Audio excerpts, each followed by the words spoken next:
Shirley Nicholas, my mother, my friend, my confidant. She was born in Chicago, Illinois, May 7, 1932, lived her early life in the prominently, I can't speak, sorry, Polish neighborhood. I think that growing up during the Depression was what made her a hardworking and frugal person. After high school, she married and became my mother. Later, she gave birth to my two brothers. My earliest recollection of my mother is of her being strong and focused. She worked not only inside but outside the home most of my childhood. My mother became a Cub Scout den mother, where she met the love of her life, John Nicholas. I remember him asking me what I thought if he were to ask my mom to marry him. I cried and said, "That's what I've been hoping for." Today, August 2nd, would have been their 46th wedding anniversary. That was when two families became one. And I'm really glad about that. Once she finished raising her children, she decided it was time to do something she had always wanted to do. So she went back to school and achieved a Bachelor's of Science degree in accounting and became a certified public accountant. A dream of hers. My husband Roger and I had already moved from Chicago to Tucson. When it came time to decide where she and Dad would retire, they knew that they wanted to come southwest. At first they thought Las Vegas, where there was family, but they wanted to see Tucson. They came to visit for the first time at July 4th weekend. It was, in 1992, it was 111 degrees. They bought a house that weekend. Even though retirement was still a few years down the road. That's how much they loved Tucson. My mom especially loved the mountains. And retirement didn't slow them down either. They joined the bowling league together. Mom joined this church. Singing was her passion, as Steve said. She felt most alive when she was singing with the choir, and even more when she sang solo. She felt that her voice was a gift from God, and she wanted to share that gift. She memorized every word so that she could sing each with her feeling, the way she felt it. She loved her voice lessons with Beverly Howard. Mom was always active. She and I would walk at the local gym 2 to 3 times a week, and even in her 80s, she was hard to keep up with. We would usually walk 2 or 3 miles at a time. These walks were our time. We would talk about everything under the sun. I would let her know what was going on with me at work. She would tell me how well or not she bowled. We also used the time to vent our frustrations about difficult times we might be having. In the end, the bond between mother and daughter is unbreakable, even in death. Well, I could go on forever and ever talking about our trips to Spain, to Maine, and to California, and to New York. We went to New York. We even had plans to go to Washington, D.C. We were supposed to be on an airplane on the 14th of September, 2001. Obviously, that trip didn't happen. But the very next year, we went to Maine, so it didn't slow us down. But at this point now, I'll let my daughters, I know that they would like to say a few words, and starting with my daughter, Dawn. Thank you, Mom. Thank you. Good afternoon, ladies and gentlemen, friends and family. Those of you who don't know me, my name is Dawn, and I'm Shirley's granddaughter. My grandmother was an amazing woman who was loved by many and had kind words for all. She loved her family, she loved her friends, she loved nature, and she loved God. I would like to share a few memories of her that were very special to me. One summer when I was 10, she took me on a trip to California to visit family. It was my first plane ride, and she saw that I was scared when we were taking off. So she held my hand and she told me everything was gonna be all right. Another time, when we went camping, I would go out on the boat with her and Grandpa when we went fishing. We sat there together and enjoyed the sounds around us. A strong wave would come and rock the boat, and she would reach for my hand, and I would hold it, and I would say, Grandma, don't worry, everything's gonna be all right. God was a special part of her life.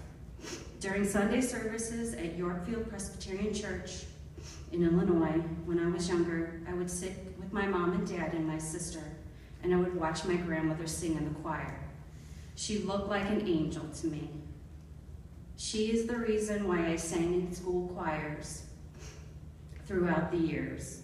I thought of her every time I got up to sing, and it gave me strength, thinking that she would be holding my hand, letting me know that everything will be all right. When I was 22 and getting married, she walked up to me before my wedding ceremony, held my hand, gave me a big kiss and a hug, told me I made a beautiful bride, and was very happy for me and that she was very proud of the fine young woman that I had become. I told her, Grandma, I'm very nervous. She took my hand again and she said to me, everything will be all right. I will always feel that she is here with me, holding my hand.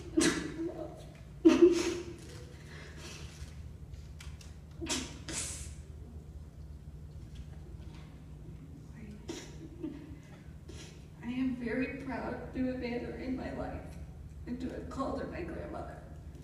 I know that my sister Georgette feels the same way, and is here to tell and is here to tell you more about our grandmother, how our grandmother deeply touched our lives with love. Thank you.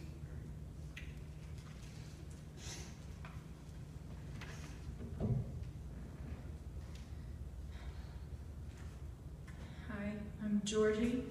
I'm Shirley's firstborn grandchild, and as you know, she had a great many grandchildren.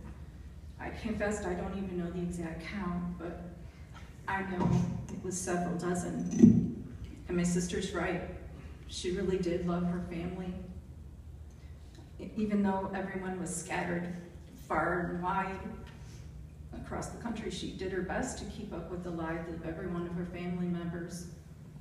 She collected photographs all through the years, and she was especially proud of her Wall of Fame, which was a series of framed photographs of the families of her children, grandchildren, and great-grandchildren. After they retired and moved from Chicago to Tucson, she and Grandpa John would travel just about every year with their camping trailer. They would traverse the country, intent upon visiting as many loved ones as they could. She would make it a point to get a current photo of the family members that they were visiting at the time, making sure to gather everyone together for it so that she could have a constant memory of them there on her Wall of Fame. And this was just a natural extension of how dedicated to family she was from early on. She was always like the quintessential matriarch. From the time that there were just a few of us little ones and on through the years as the families grew, every other weekend or so, we'd spend a day with her and her husband John, the best grandpa in the whole world. And as many as could make it would be there. And since between them they had 8 children, it was always a house full of love, joy, activity, and just liveliness. Having everybody over was Grandma and Grandpa's lifeblood. It was what they lived for. Grandma would cook for all, enlisting the help of the women folk, while at the same time teaching us younger ones how to do these and those around the house and in the kitchen. And she and Grandpa always provided toys to play with us, for us in a box, and we spent as much time outside as possible, loving nature. Yes. In fact, it was at their house that I learned how to ride a bike. So, thank you. Grandpa grilling, I remember Grandpa grilling, and we all hung out in their large yard, playing badminton or croquet, or whatever Grandma would set up and insist upon, and encourage everybody to participate in togetherness. And in cold weather, it was board games she'd break out, and we'd sit around the kitchen table again. Togetherness, that was her favorite thing. But games weren't brought out until the dinner dishes were all cleared and cleaned, which never took long because she always had many helping hands, some of us still in training. And I appreciate that training now that she instilled. So she also turned me on to afternoon tea at an early age. And to this day, I drink hot tea every day. And she and I seem to be the most excited at tea time. She would say, get the cups out of this and saucers out of the drawer, and she'll put the kettle on the boil. All my life, I don't remember a day spent with her where we did not share in a cup of tea. She used to sing truly beautiful lullabies that her own father had written for her when we were real little. She taught us to pray before bed. She taught us prayer to her in Polish, which I don't remember.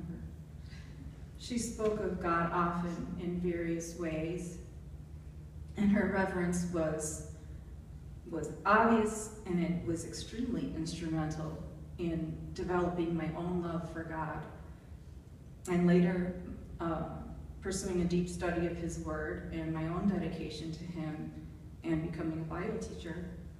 She didn't always understand my particular beliefs, but not only was she always extremely respectful, but she always told me that she was so proud of me for being a person who put, or at least tried, to put God first in her life and to live in His way and raise my family in a godly way.